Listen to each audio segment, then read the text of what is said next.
کہ یہ آئین کے خلاف ہے، متصادم ہے، ہم مان لیتے ہیں، ہم اس قانون کو یا تو اڑ جاتا ہے وہ خود ہی، یا ہم ترمیم کر لیتے ہیں۔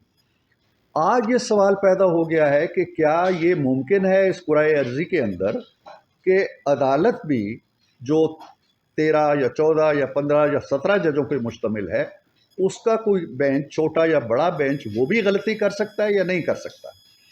کیا عدالت کے جج صاحبان ہماری طرح، پارلیمنٹیرینز کی طرح انسانوں میں سے ہیں، غلطی کر سکتے ہیں، یا وہ نعوذ باللہ کوئی پیغمبروں کا قبیلہ ہے جس سے غلطی کا ارتکاب نہیں ہو سکتا؟ اگر ہو سکتا ہے، اور ہم یہ سمجھتے ہیں کہ اس فیصلے میں ایک سے زیادہ بار ہوا ہے، بار بار آئین کو توڑا گیا ہے، اور بار بار 2017 کے قانون کو توڑا گیا ہے، الیکشن ایکٹ کو توڑا گیا ہے، تو اگر ہم کوئی غلطی کرتے ہیں تو عدلیہ اس کی اصلاح کر دیتی ہے۔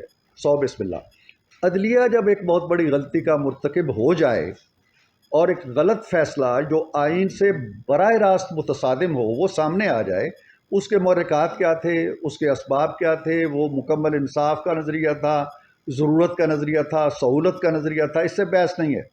ایک فیصلہ جس پہ اجماع امت ہوتا نظر آتا ہے، اب جو لوگ یہ کہتے ہیں نا جی کہ ٹھیک ہے غلط ہوگا لیکن عدالت کا فیصلہ ہے، ماننا پڑے گا، ہم مانتے ہیں اس اصول کو، لیکن آج یہ طے ہو جانا چاہیے کہ جب ایک ایسا فیصلہ جو آئین سے متصادم ہو، اگر ہم آئین سے متصادم کوئی چیز کرتے ہیں تو ایک فورم موجود ہے، عدلیہ ٹھیک کر دیتی ہے۔ عدلیہ اگر یہ وہی کام کرے جو ہم کرتے ہیں تو کون ٹھیک کرے گا؟ یہ ہے وہ سوال جو میں رکھنا چاہتا تھا۔ بڑی تفصیل اس میں بیان میں کر سکتا ہوں۔ دیکھیے، اس فیصلے کے اندر ایسی چیزیں ہوئی ہیں جو انہونی ہیں۔ آئین کہتا ہے کہ 3 دن کے اندر وہ لوگ جو الیکٹ ہو کے آتے ہیں، اور یہی اسی کی وضاحت کرتا ہے آرٹیکل جو ہمارا الیکشن ایکٹ 17 ہے، انہیں 3 دن کے اندر کوئی پارٹی جوائن کرنی ہے۔ اس کی لاجک ہے تاکہ وہ اسمبلی میں جانے سے پہلے اپنا قبلہ ٹھیک کر لیں اور ہارس ٹریڈنگ آنا شروع کر دیں جا کے کہ جی کبھی اس کو ووٹ دیا، کبھی اس کو ووٹ دیا۔ ہم آئین 3 دن دیتا ہے، قانون 3 دن دیتا ہے، اور کہتا ہے جی کہ آپ یا تو کوئی پارٹی جوائن کر لیں یا انڈیپینڈنٹ رہے۔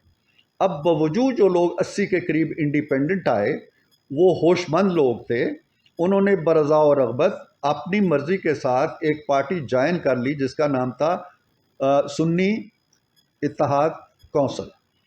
اب اس میں وہ چلے گئے۔ اب آئین کے مطابق انہوں نے وہ ایک ایسے پنجرے کے اندر چلے گئے جو بند ہو گیا۔ آئین اس پنجرے کو 5 سال کے لیے بند رکھتا ہے، نہیں کھولتا اس کو۔ وہ کہتا ہے آپ نے آزاد رہنے کا فیصلہ کیا ہے، اگلے 5 سال